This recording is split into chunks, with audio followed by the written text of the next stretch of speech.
Good afternoon, everybody. My name is Maria Sanchez-Keene, and welcome to the webinar on leadership in the time of COVID-19. It's good to be together. Let me just begin by orienting ourselves to the virtual webinar that we are all on. Many of you likely have used this equipment now many times, but in case you're new to it, we will try to make this webinar as participatory as possible, and there are different ways for you to participate. So there is a question box and a comment box that you will see on your console. You'll see it says questions here in case you have questions. There is obviously the audio portion of this. We will be doing some polls. Your line is muted, but if you raise your hand, if you click the little hand that is beside your console, we will unmute it so that you can speak. We will be using polls everywhere, which I will talk a little bit about as we go through. And I just invite you to participate as you can, as I know that for many of us, this time is very difficult. So thank you for being with us. I want to talk a little bit about the center. This is the Center for Organizational Effectiveness that is providing this webinar for you. We are an organization that has been around for 20 years, and we work with many nonprofit organizations. And so through this time of COVID-19, we've had the opportunity to speak to many leaders across many sectors. So we have spoken and have been working with leaders in primary care, in children's mental health, in child welfare, in addictions, in mental health, in youth justice, in justice, people who are working with people experiencing homelessness, in community health, as well as housing, those people who have been involved in daycare and developmental services. So we hear you and we are with you, and we're glad that we can provide perhaps an opportunity to learn a little bit or to affirm what you're doing with respect to leadership as you navigate this very difficult time for all of us. And so the webinar invites us to think about leadership in these unprecedented times of COVID-19. This is an opportunity for us to perhaps share a little bit about how this has been for us. The importance and focusing on the importance of recharging, taking care of your staff and yourself as a leader. Talk about a little bit about the learnings that we might be capturing with respect to developmental evaluation, and think about directing and effectively communicating. So with me on terms of our team is Carrie Selkirk, who is a senior consultant, and she will be presenting with me, as well as Kathleen Schurz, who is our communication and research associate, who will be looking at the questions that you have and being able to provide some answers. And I think Gerd Zonruder, our senior researcher, is also on with us today. So in terms of the topics that we will be covering, it is a 1-hour webinar, lots of material to get through. The slides and the presentation will be available to you. We hope that it will be a toolkit for you, an opportunity to perhaps reflect and look back at this material as a resource for you as we go through these times. So the topics that we will be covering: leaders reflect, leaders recharge, leaders support and learn, direct, plan, and communicate as we go through this. We're very aware that for some of you on the webinar, you are individuals who are still working in the front line, face-to-face with individuals and facing the challenges of that. For some of you, you have moved your practice to more of a virtual support. Many of you are working from home. For some of you, it's a combination of these things, and sadly for others, it has been a layoff. And so for all of you, we hear you, we understand the context in which you're working, and we hope to provide examples of how this might be pertinent and relevant to you as a leader, no matter what the situation in which you are leading.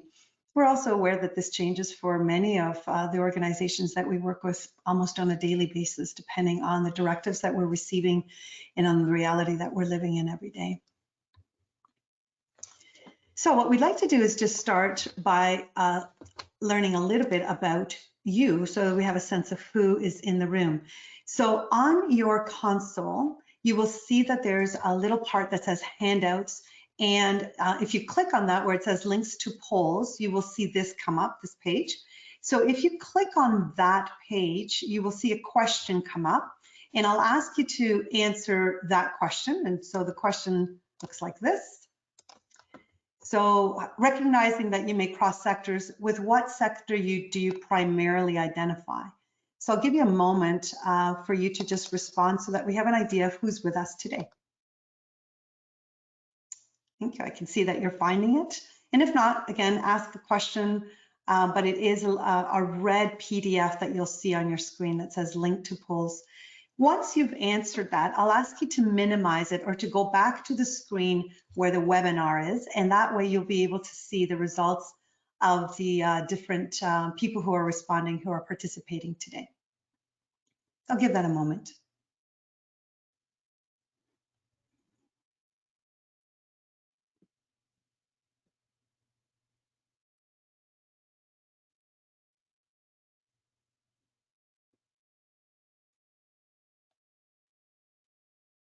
So we see that we have a variety of sectors that are represented today, many people from mental health and addiction, from children's services, from community support services, children's mental health is represented, primary care is here with us, community support services, so a variety of sectors. And so hopefully we will be able to hear one another as we go through this and understand the reality in which we're all working. So the second question so if you go back to your PDF handout, I'm going to put up another question, again, just so that we have an idea of the leadership's experience that we have. So the question here is, how long have you been in a formal leadership position? So you might say, I'm not yet, but I aspire to be 1 year or less, 1 to 3 years, 4 to 10 years, or longer than I have fingers to count on. So we'll give you a moment to respond to that. Thank you for those of you participating.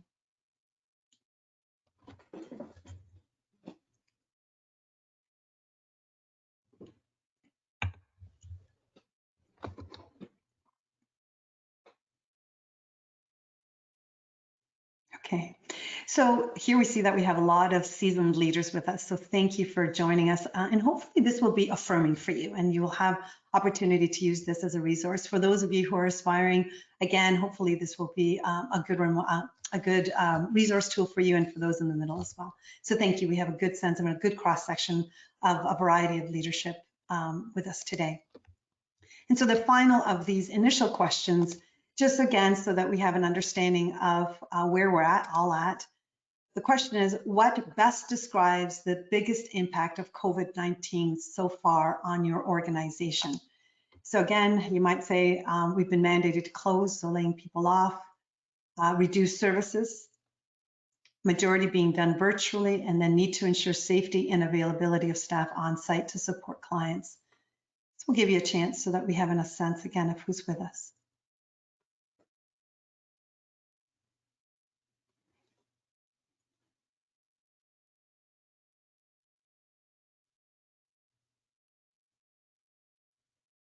Okay, so we see here again that the majority of you are working remotely, but there's still quite a few of you who are trying to provide service on site to support clients. So thank you for being with us, and we hope these examples will be helpful to you as we go forward. All right, so I'll invite you to go back to the screen that had the GoToWebinar on it, and you'll see the big symbol of CFO on it, and we'll move now to the context. And so this is our context. And for many of us this week, it's getting closer to home. We hear that the next 2 weeks will be very difficult in our communities. And that brings added stress and fear in so many of us. And so we hope that this will be good for us to hear in terms of what are some of the things that we can do to assist as we go forward. So we thought that we would start by providing a presentation from Dr. Stephen Beeson, who is the founder of the Clinical Experience Project. Now, we are going to hear his voice, but you're not going to see him on screen because we tried to put the video on and it glitches quite a bit because so many of us are working virtually. So you'll see this screen, it will stay static, but you will hear his message. And the message is about 3 minutes in length, but we thought it was worthwhile to set the context for our presentation. So give me a moment as I get it ready.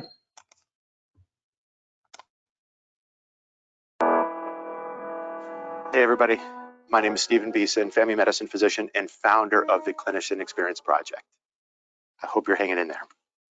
Welcome to the COVID-19 series on team care. This tip is for you, the healthcare team, as we go through one of the greatest care delivery tests ever. The purpose of this tip is to help you take 3 simple steps to help you sustain your care team as we enter an incredibly challenging time. There is no doubt that we're seeing a rise of care team anxiety, worry, and fear with the spread of COVID-19, with concurrent shortages in personal protection equipment, hospital beds, and ventilators. With all this happening and the uncertainty on how wide and far this is all going to go, we need our care teams to be at their very, very best. As we help build skills to help care team members, this tip is about surviving this all together. So there's 3 things to reflect on. Number 1, you are not alone. Whatever fear and anxiety you have, I can guarantee you that fear is shared by almost everybody else. And confessing and articulating and conveying that fear with your team around to say, you know what, I'm afraid of my exposure risk and bringing this home to my family. It's something all care team members are experiencing right now. So finding a time in a meeting or during a huddle to share your concerns. You'll find others right beside you will be nodding their heads. Just the notion of going through really hard times and experiencing these things together can help. When we hear from our teammates, you know what, I'm afraid too, we're going to get through this together, can be immensely therapeutic. And number 2, finding meaning in all of this. You know, we joined healthcare to help others and to make a meaningful impact with patients who come to us for care. None of those things have changed under these circumstances. Whatever is going to happen outside of us is still going to happen. Our choice is in the meaning we make of it. As our care burden increases, the meaning of our work may be challenged and be replaced with, oh my God, we're never going to get through this. I'm exhausted. I'm wiped out. This is too much. Or another response might emerge that says, I will show up fully and serve our awesome tribe and our patients the best I can. This is really hard, but we are in this together and we will get through this together. Telling stories of patient gratitude and recovery to remind you and others of the incredible impact that you're making. Number 3, check in on each other. All of your teammates have a different response to the circumstances around them. Some are dialed in and doing care delivery as they always have done. Others are disconnected through anxiety and fear. Take a moment to check on a teammate. How are you holding up? Create safety for anybody to say, you know what, this sucks, or patients are really appreciative and the team here has been awesome. The act of checking in and being checked in on feels really good and creates a connectedness of team members that can make this grueling hard work a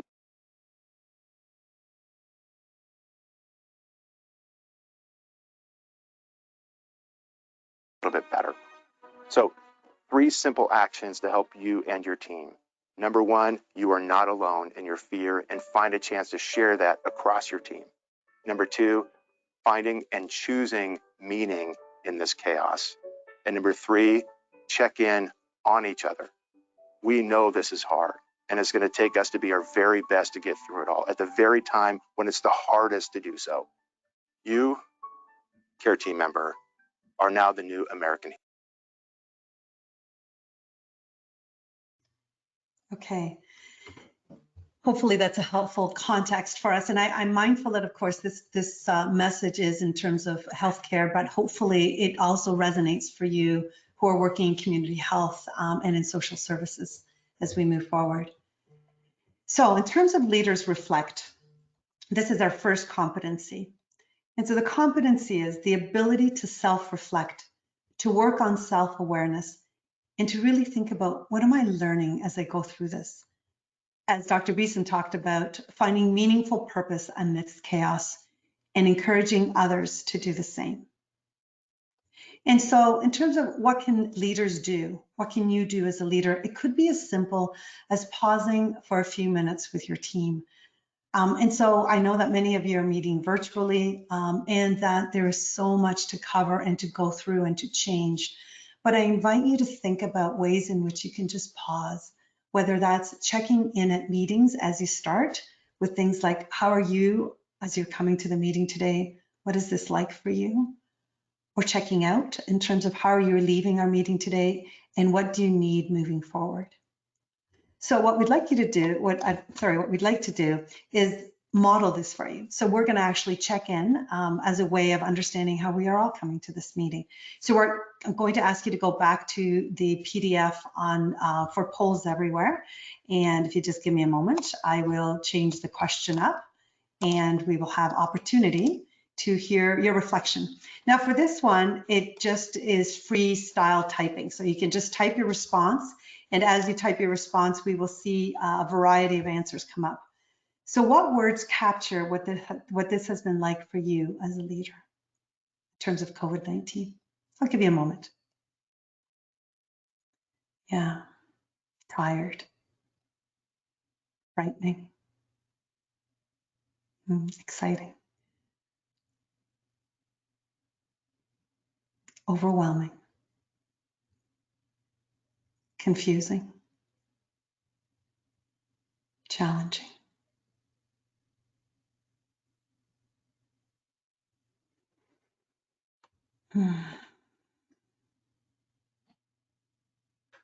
Yeah, anxiety,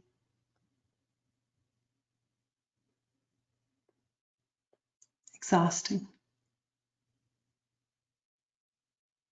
stressful, uncertainty,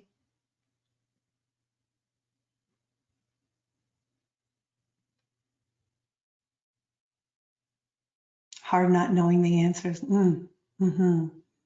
Impressed with staff. Thank you. Gives us a sense of how we're all feeling across all these sectors and similar to what Dr. Beeson was talking about. So let's just go to our next question. Takes time. Want to make sure I'm being supportive and flexible. Frightening. So the answers keep coming. Thank you. So the next question, just again, for us to get a sense of where we are all at. Through this crisis as a leader, what has had real meaning for you? Man, post that, and again, I'll give you a moment to respond. So through this crisis as a leader, what has had real meaning for you? Connection. Team support. Connection to the team.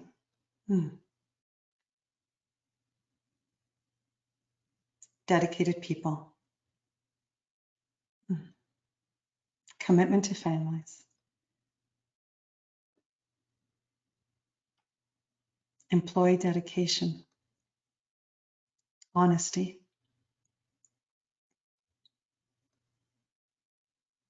Staff dedication. Maintaining perspective. Lunch meeting over Teams. Yeah, communication. Maintaining contact. Support. Commitment to our clients, yes. Strength of the leadership team. Being able to be more connected with my team because of the common experience, friendships, routine, leadership support, being able to help others, understanding team support. Thank you. So it gives us a sense of what the experience is like, but also the meaning that we're finding, that despite that, the fear and the exhaustion and the stress, we're still able to see and find real meaning in the work that is being done. Seeing our teams really step up even through the fear. Resiliency. Thank you. All right, so we'll go back to our screen here. So I invite you to think about that, ways in which you can continue to reflect with yourself, but also with others. The competency, the next one that we talk about, is leaders recharge. And as we start this one, I'm mindful of a question that a reporter asked our Prime Minister yesterday during his briefing, and he said, how are you guys recharging? How are you taking time? This is an incredible pace, and you have to make sure that you don't burn out. And that's really what this part of our competency is about, leaders recharging. So developing self-care and coping mechanisms, participating in self-compassion. How are we careful with ourselves? And asking ourselves. So the first step should be to examine your current coping mechanisms and determine which are effective and which are not, and what you might do to increase the helpful ones. Now, that kind of sounds obvious. One of the things that we've done is we've done some research, obviously, on what it means to be a leader in times of emergency and crisis. And much of what you'll see in our slides is taken from a leadership in emergency times toolkit put out by the UN. So you might reference that, and you'll see some of the materials in it. Well, one of the things that was really interesting as we were doing the reading is really articulating what happens to us during these times of crisis and how we need to shift how we do self-care through this time. And so again, I'm mindful that many of you are very aware of this, but I share it for you to think about it from a leadership perspective. And so pre-COVID, I would call that time ordinary times. And during that time, it wasn't as though we didn't have some waves in our water, if we want to use that image. But we could manage it. We had a sense of how it worked. And through that, we had our regular ways in which we took care of ourselves. That may have been sufficient sleep, regular breaks, exercise, eating well. And what we might be finding during this time, depending on what your leadership role is, and but even the fact that we're just having to stay at home, this is such a different time for us. It's such a different time. We are worrying so much about so many factors, and we have to shift how it is that we take care of ourselves based on what it is that we're experiencing. And so if we use the image of water, we might call this extraordinary times, the crisis. These are turbulent waters. It's really hard to keep up our regular routines. And some of us might actually be kind of beating ourselves up for it, saying, I can't believe I can't get out for a run or the things that I used to do in the past. But I'm here to tell you, it's okay. These are different times. These are turbulent times. We don't know how the waves are going to be crashing in on us and on our organization as we continue to move through this time. So it's interesting that the UN talks about thinking about this time as really developing coping mechanisms. The first thing that they invite us to do is to really think about and consider your stressors. So in that, they talk about environmental stressors. So obviously for us, this has to do with the spread of the virus. And I know, having worked with many of you, that this has come really close to home. This is no longer just a theoretical exercise. We know people who have COVID-19. We know of people who've worked with them, and we are quickly making changes within our organizations because of it. It is a major stressor. We know it, and we need to name it. The second one is organizational stressors, and there are so many of these, as we know how we've had to quickly shift to be able to provide support differently. This might be about the impact of operations. It might be because of staff shortages. It might be the long working hours that we're putting in, the chaos that we're working through, the difficulties with processes, the lack of direction that we might be experiencing, articulating that, being able to say, yeah, this is what's happening in my organization and why this might be difficult for me. The personal stressors, and these ones are so unique to each one of us. And I invite you to think about your staff from that perspective. How this impacts us has so much to do with our own story. It may be that for some of us, it might be triggering. There might be past experiences that we're having flashbacks to. There might be cultural differences with how we address this and deal with this, how we cope under stress, the space that we're having to work in, the stressors of that, whether we're a single parent, whether we have children at home, all of these are our personal stressors. And then in addition to that, we have political stressors, decisions that were made for us, resources that are provided or lack of resources that we have, elements that we have to now enforce that perhaps we agree or don't agree with.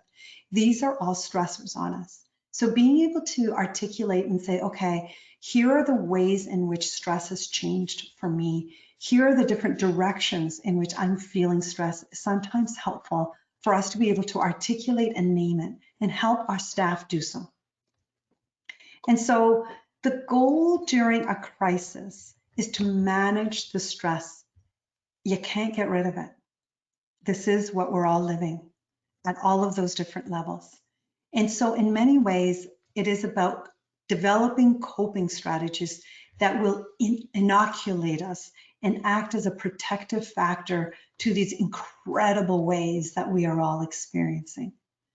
And so the coping mechanisms might be about finding small moments in which you can float. So imagine that perhaps you have been doing a beautiful front stroke, and now suddenly you're dog paddling and you're barely keeping your head above the water. And I just invite you to think about, where can I just float and breathe for a moment to catch my breath, to then be able to go back into it. Really different than ordinary times. And so what the UN talks about is immediate coping strategies. First, problem-focused coping, where what we can do is really think about, what can I influence and change, and focusing on that. Because the problem is so huge and overwhelming, the best thing that we can do as leaders is think about, what can I do? And help our staff think about what they can do, how they can be helpful, providing direction on what they can do so that they can feel some influence and control over the element and the pieces that they can control. Probably many of you have been doing this for a long time over the past 2 or 3 weeks, is really breaking projects into smaller chunks. And when you're feeling overwhelmed, think about it from that perspective. How do I break this down to put one foot in front of the other to get through this?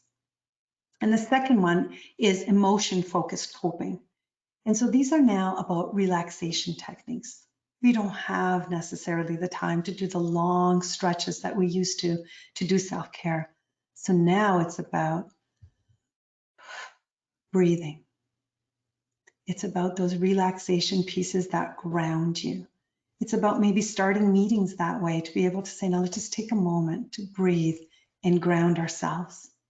It's about emotional regulation, thinking about your senses and being as present as we can to the moment.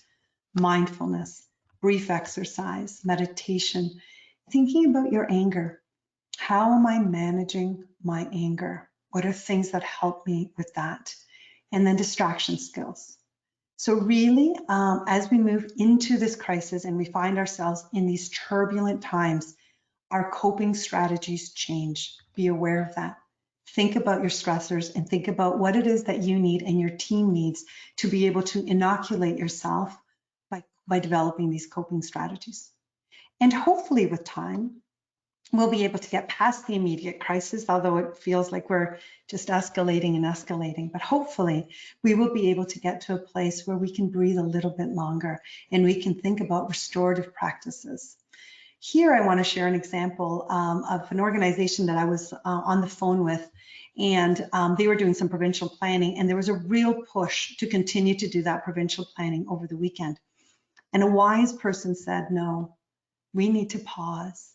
We'll pick this back up on Monday.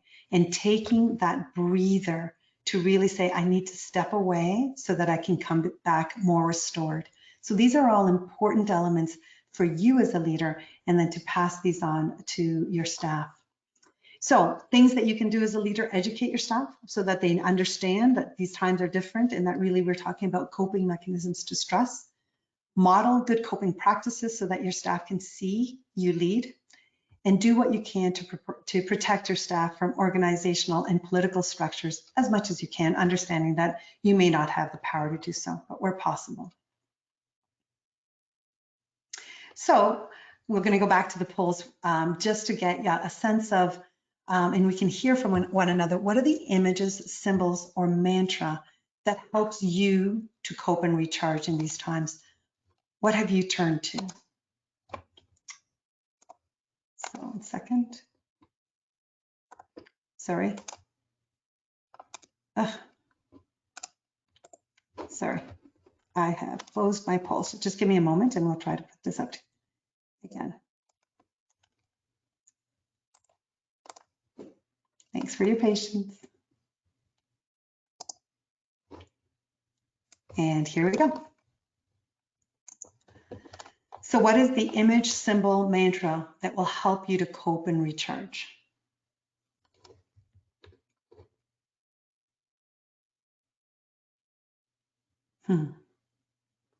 This too shall pass.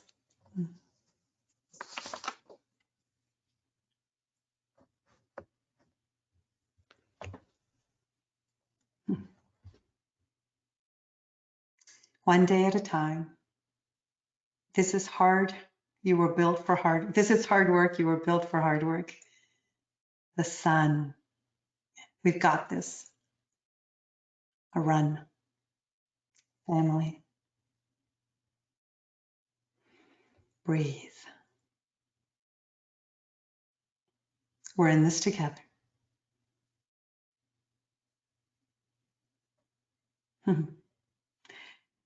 Next 90 challenge, online challenge I'm doing with my husband, so we have a positive thing to focus on. I am enough. 1 minute, 1 hour, 1 day at a time. We will get through this. How do I be scared without being scary? Everything is a learning experience. We are not alone. What small part of this can I embrace now? Feelings are visitors. Let them go. Let them come and go. Things will get better. Doing the best you can is all that is asked for. We'll get through this. I'm doing what I can. This is the marathon we didn't know we were training for. We are stronger and more capable than we believe. Yes, what is the silver lining? What can we learn? We all have a small role to play. You are strong. You can do this. Flowers, growth. Say a little prayer. Gardening. 1 day at a time. Thank you. Yes, rest is okay. So many good ones. Thanks very much. Gratitude journaling. Thank you. Okay, so we go back to the slides and we continue moving forward. Leader support. So we've talked a lot about this already in terms of leader support. I want to just share a few other resources that you might find helpful. And again, they will be available to you. An example here from Eugene Dufour, who is a therapist, and he wrote this as an example from the crisis, the HIV/AIDS crisis.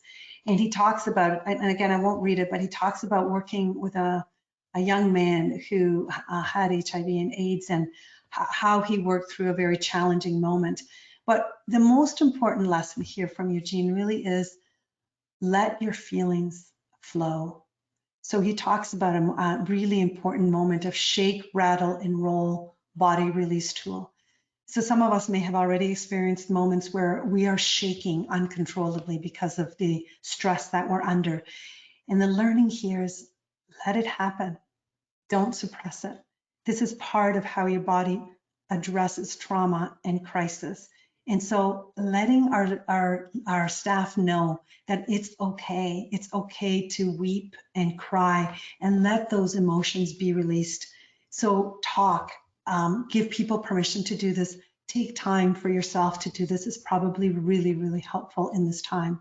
So we offer that to you as an example. So the competency here is in this time creating a culture of support and connection, which because of what you've shared already is things that you're doing. Connection was such an important element of what you talked about. How do we do that productively?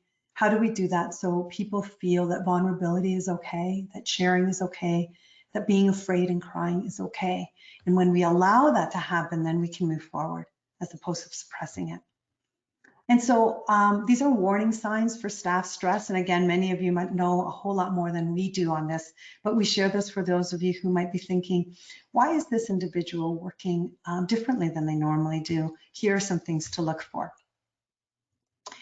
And so monitoring and addressing early warning signs of stress are important to supporting staff, reminding them of the importance of self-care, training staff so they have an understanding of how this works through this time, seeking help for your team and for yourself, really important elements, particularly during a particularly prolonged or intense crisis response, which is what we're facing. And so this is probably just a helpful element of how we might summarize this section. Emotions are catching. When leaders are optimistic or resilient in the face of challenge, that doesn't mean that you're not honest, but that you move from that place of optimism and resilience, staff will be motivated. When leaders are distraught or worried all the time, Staff will experience same feelings. Your staff will take cues from your facial expressions. When leaders smile, staff will follow suit. This has been referred to as an emotional contagion. Leaders who convey that somehow they will get through this difficult or this crisis situation, as you just named in the examples that you provided through the polls, remain hopeful during the most distressing events, can transmit this attitude to their staff, thereby fostering staff resilience. Bear in mind, however, that overconfidence and bravado are not helpful. In fact, leaders who display humility have a positive impact on staff. So think about deliberate calm and bounded optimism as we move forward. I want to shift a little bit to talk about this idea of, before I do that, just to share that it's interesting, the UN's findings, and they're similar to the findings that we have when we work with different organizations. When we ask people to think about a time when they really felt a highlight of their work experience, it often comes back to moments of crisis and the way that they responded. And so you as a leader have an opportunity to shape how this is for your staff and how you can be present to your staff so that they can remember this, as difficult as it is, as a moment of great pride in their working career. And now I want to shift to talking a little bit about Leaders Learn, and I want to thank Gerda Zonruder, as our senior researcher, who also helped in this area. And so one of the things that we know a critical competency is having an evaluative mindset. And it really doesn't matter when you're leading. It's really important as a leader for you to be able to step back and ask, what are we learning here? What can we do differently? How do we shift what we're doing? And so what we want to offer here is really just two tools for you to be thinking about as we go through this time. One of them is about rapid learning, and then one of them is about capturing learning the next time. And this is all about developmental evaluation. So it's about learning along the way as we go forward. And so one survey is called the Right Now survey, and you'll see that there's links to these on screen, and you will have them. And really, it's about thinking about this very moment with your team. And so it may be that you ask during a meeting, use this tool to really capture what it is that's happening, understanding that you may not have all the information and that they may be finding things that they want to share with the team. So the three questions are: right now, the greatest opportunities for success are, right now, I am most concerned about, and right now, I most need help with.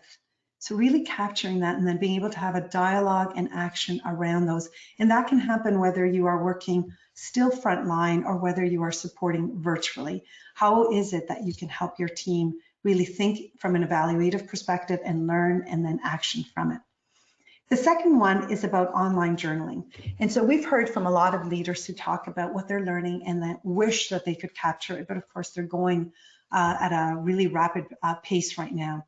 So what we're offering is a link for you to use as you wish to capture your learnings at this time. We know from other emergencies that this is a really important way in which we continue to learn from these experiences for the next time. So the questions there are, from your perspective, what is working well in terms of your organizational approach to address the pandemic at this moment? What are you most concerned about? What are you learning along the way about the people you serve, about the people you work with, about the leadership at your organization and this crisis? What is it about today or perhaps in the week that you want to capture, maybe a highlight, a thought, an insight? And we all know that we think we're going to remember them and then they just, they fade into our memory because we have so much going on.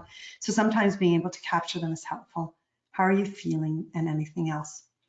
So for this piece, in terms of the developmental evaluation, what we're hoping to do is offer this to you as a link where you can capture your learnings as often or maybe not at all as you'd like. And at the end, we will email those learnings to you so that you have a journal. If you wish to contribute to your organization's learning, then you can give permission to do that as well. And we will theme the organization's learning and then pass them on to the organization. And if you wish to contribute to a larger cross-sectoral developmental evaluation, just where your information goes in, we hope, if we have enough information, to capture those learnings for the cross-sector as well. So we'll send that link out to you. If you would like to be reminded on a weekly basis, we can do that. And then you can either delete or use as you would like.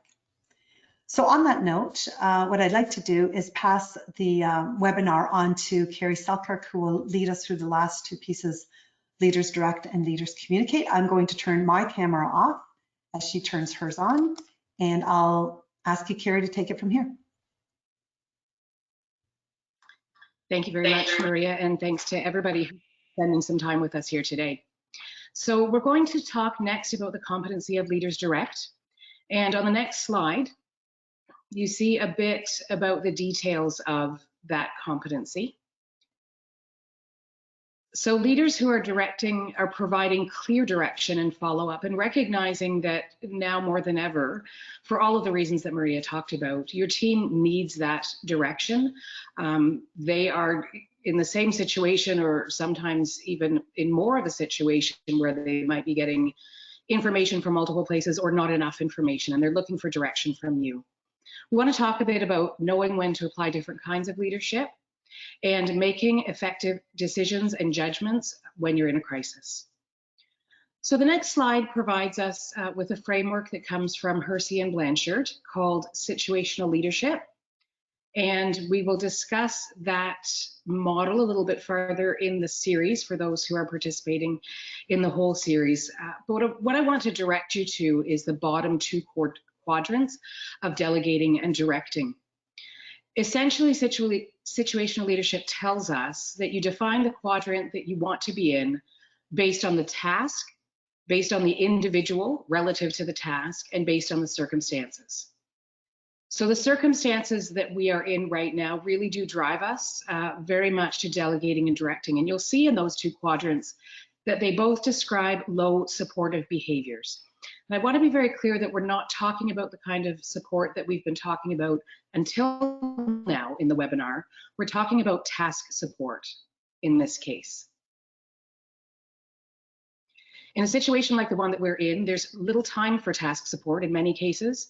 There's little tolerance for error. And in some cases, you may have more tolerance for error right now, less critical tasks, but both of those quadrants support you in that way. The chart on the right provides some of the things that managers are responsible for in a crisis. And again, this comes from the UN information that Maria's been talking about. We've already touched on the top three in a fair bit of detail. And the bottom two, again, are things that we're talking about now when we're talking about direction. So your rules and your policies. And when I say that, I don't necessarily mean your standard operating procedures, although those are part of it for sure. Many of your standard operating procedures still apply right now. But I also mean decisions that have been made and communicated that become your right now rules and procedures, your decisions related to COVID-19 and what your organization is doing. So you're responsible for making sure that people are aware of the limits of their authority, making sure that you're aware of your own limits of authority, making sure that you're holding people accountable to doing the right thing, to following up on policies and procedures and decisions that have been communicated to them. I'd like to move on to the next slide, which is a little bit about how you do that. Every leader has generally a most favored style of leadership. And while we should always, as leaders, be thinking about the appropriate style for the situation, crisis calls on us to do that in different ways. So the very first style we're going to talk a little bit about is directing. And directing is an appropriate response for many activities in a crisis. There is a reason that the military uses command and control. This is really about making sure that when you get to a crisis point, when people don't know what to do, they're prepared to follow direction, do what they're told, and be held accountable to that. And as a leader, it's your responsibility to do that. So it's really, it's helpful for people. People often are looking for direction. Just tell me what to do. They're in an uncertain time. They're not sure what they need to be doing. It gives them a focused purpose in the moment. And it allows you as a leader to know that some things are being looked after so that you can focus on other priorities. You can always circle back with people and have a bit more of a collaborative moment afterwards when there's time to do that. But in the moment, don't be afraid to be directive. Delegating is something that also works very well in a crisis. When you have people who know what to do, when you have people who have the experience and motivation to do it and get it done, people that you know will come to you if they find themselves in a situation that's out of their expertise or ability. You can quickly delegate, give them the overall information about the task, let them move forward with it. You know that they're going to come back to you, and it allows you to focus on other things that you need to. Consensus and collaborative styles are still very important, but they may need to shift slightly right now. You may not simply have the time to sit and build consensus on every matter in the way that you might have wanted to. And this doesn't mean that you don't gain people's input. In fact, it's really important that you do, in the time that you have available, get the opinions and input that can be helpful in making a better decision and judgment. But it also means that you may need to say to people, we don't have time to use our consensus model that we normally would. I want to hear what you have to say, and then I need to make a decision and we need to move forward. And as you're prioritizing your leadership work, and again, knowing that right now you have so much different work than you might normally have, how are you going to hold people accountable in areas in particular that aren't necessarily receiving as much of your attention? So for example, there's lots of organizations who are sending teams of staff home to work. And in many cases, it's a quick decision. You're doing the logistics that you need to get them home. And then the question is, how are you directing them about what to do at home? So you may, instead of saying, go and work on what you have available, which again, people might be uncertain on exactly what that is, on exactly what the priority is, you may be able to say to them, look at the work you have, plus these 2 new priorities, start a work plan, and then check back with me in a few days so that I can review and talk to you about your work plan. And then you can set check-in points down the road as well, so that you know when people are going to be checking back with you. You have people out there doing what they need to do, and you know that you're going to be connected to them as you need to. Another example is people that you're directing regularly. You're just sort of firing emails off to somebody with one task, and then 10 minutes later, you're firing off another task and another and another. If you can give them some sense of priority every time you give them a task, somebody who's sort of collecting that list of things that you're asking them to do, even if you just make a quick notation, this one's high priority, this one's low priority, attach deadline dates to things. These are all things that we do all of the time to varying degrees. And again, right now, very important to support people in understanding the priorities and how to get to what needs to be done. I'm working right now with a primary care organization. An example here is we quickly reorganized operations so that the most urgent people were seen in person, those who could be seen by phone were, and routine things were deferred. And then also in the very first week of this, said to people, if you find yourself with nothing to do, check in with your colleagues and see if there's anything you can support them with, or pick up the phone and call a patient or a client that you can think of who's probably really isolated and really afraid right now, and just check in with them. And that was our short-term plan, and we sent people to do that. And the work that we're doing right now is standardizing that a little bit more. Okay, so what is our script? How are we pulling lists of people to really purposefully call people and that kind of thing? So also, and we're going to talk a bit more about this, remember that your decisions can change. You can fine-tune them as you go. The next slide talks a little bit more about that. You will be making decisions with incomplete information and under time constraints. And inevitably, you will need to change that decision when new information comes in. So again, be very aware of the limits of your decision-making authority and what to do when you don't know what to do. If you need clarity on your decision-making authority, get that. In some cases, you may need expansion of decision-making authority. There might be things that an executive director would normally need to go to a board for, or a supervisor would normally need to go to a manager for, that right now we need to change the way that we do that. There also may be a few areas that you need your limits of authority need to be shrunk a little bit. Again, because they are critical areas that we really need to be paying attention to and getting everybody's brain together to make the right decisions. So clarity on your limits of authority. and recognize you will make mistakes. So that self-compassion piece that Maria was talking about, our quote here is, all good leaders have scars on their leadership mantle. The information you are working with is imperfect, therefore some of your decisions will be as well. Every decision can be amended when new information becomes available. Try not to get paralyzed in that decision-making process. Pause as much as you can, assess the situation, anticipate any consequences, act, and be as exploratory as much as the time allows. Seek divergent opinions as much as the time allows. Again, change the decision if you need to change the decision. Take that moment to recall other scenarios where you've been successful in challenging circumstances. As some of you said in one of the polls, you've got this. You can go forward and make decisions. And again, people will understand when a decision's changed if new information becomes available. That is the normal right now. Practice empathy with people, but also remember, under this item of direction, you need to maintain impartiality and fairness as you always would, but it may even be more challenging right now. You are probably hearing stories from staff, as Maria said, things about past experiences that this is bringing up, challenges that they're having with personal stressors at home, with family, their fear, their anxiety, whatever the case may be. Yes, absolutely, spend the time, be empathetic, be in the moment together and connect.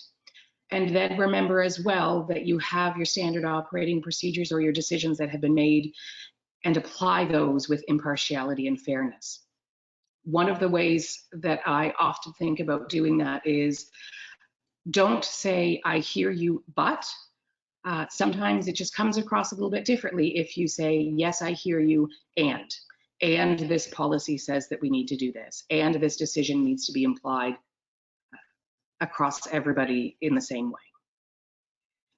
And if the decision is too impactful to make under the time pressure in front of you, is there a way to create a pause, to force a pause? You're talking to somebody on the phone, they're emotionally heightened, you might be emotionally heightened. Can you say, I can't make this decision right now, I'll call you back in a half an hour, I'll call you back in 15 minutes.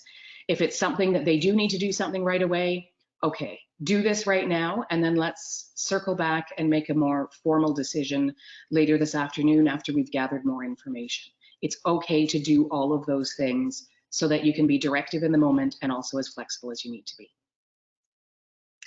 We're going to move on and talk a little bit about communicating. So this is the competency that leaders need to be communicating with the staff that they work with clients, with their board of directors. And the competency here is that leaders always, but even more so in times of uncertainty and crisis, communicate clearly, often, specifically, and transparently and honestly. So if we break that down a little bit into what that looks like, the first thing is, again, don't become paralyzed by trying to create the perfect communication. It needs to be good enough, and that's perfect for right now. I had my own example recently of working on a communication where more information kept coming in, so it kept getting changed, and the original deadline that I wanted to send it out by noon became 2 p.m.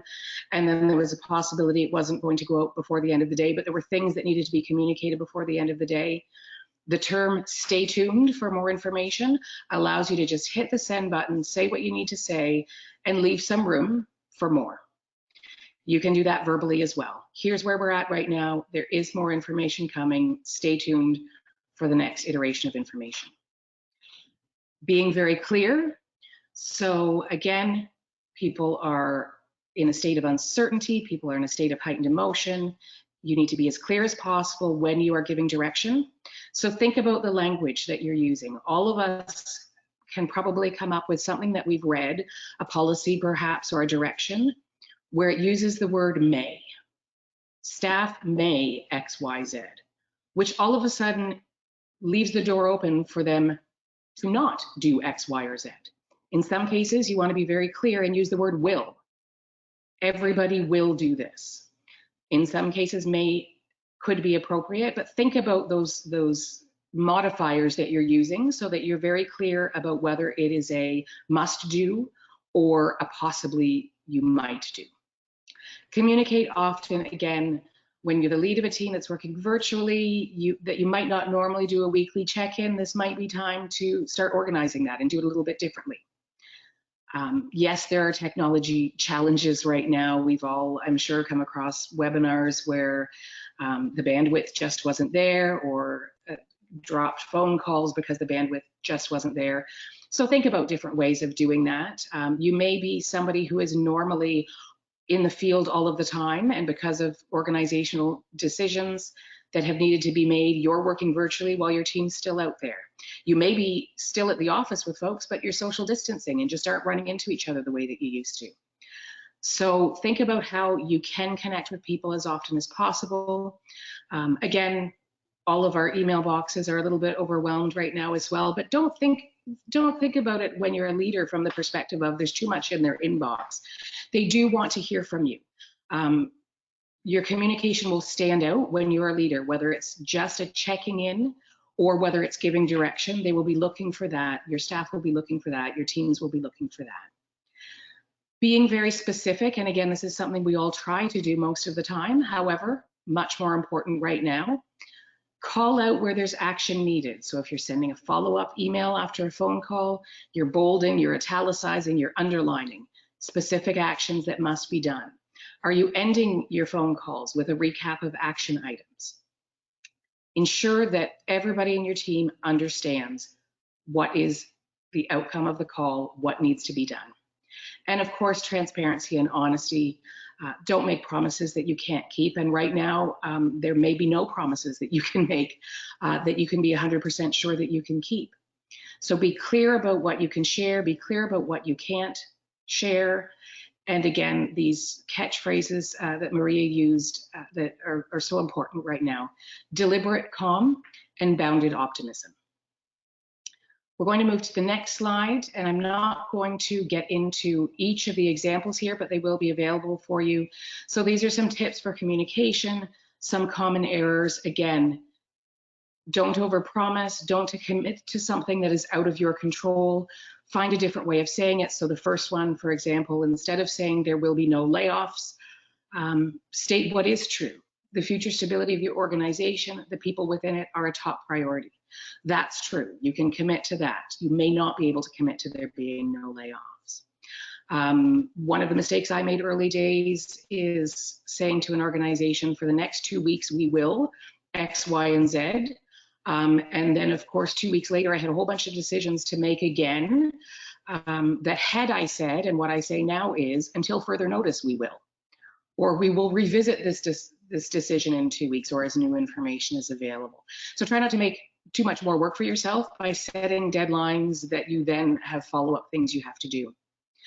I'm going to finally go down to the last one on this tip sheet, which is reflects back on some of the things that Maria was saying. Hopefully, as a leader, you have other leaders in the organization you can rely on. If you're in a small organization and you don't, now may be the time to look at your teams and who can you elevate in the short term to be your first tier of support. So I'm hoping that nobody out there has to say, I'm here for you 24/7 until this is over. Look for a way to have a first tier of support so that you as the leader are the second tier. Communicate that the leadership team is ensuring you will have the support you need when you need it. Communicate that people will know who to call and when they need to call them. Hopefully there's no individuals that have to put themselves in the position of not having those moments to recharge and reflect.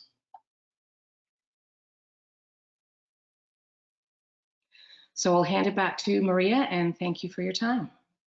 Thanks very much, Carrie. And so we're mindful of our time here. Just to say that we will follow up with an email so that you can provide us feedback on the webinar. It will link you to the developmental evaluation, the reflective practice piece that we talked about.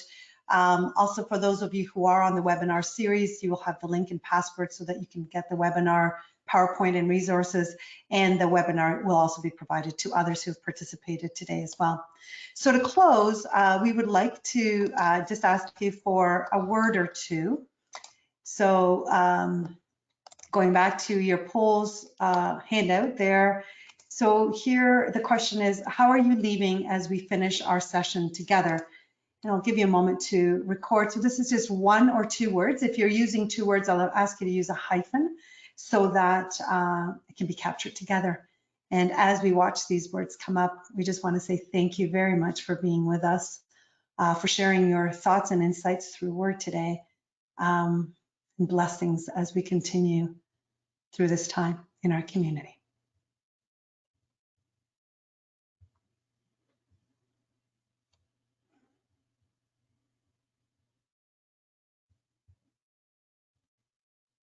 Refreshed, encouraged, balm, disconnected, energized, reassured, good, grounded.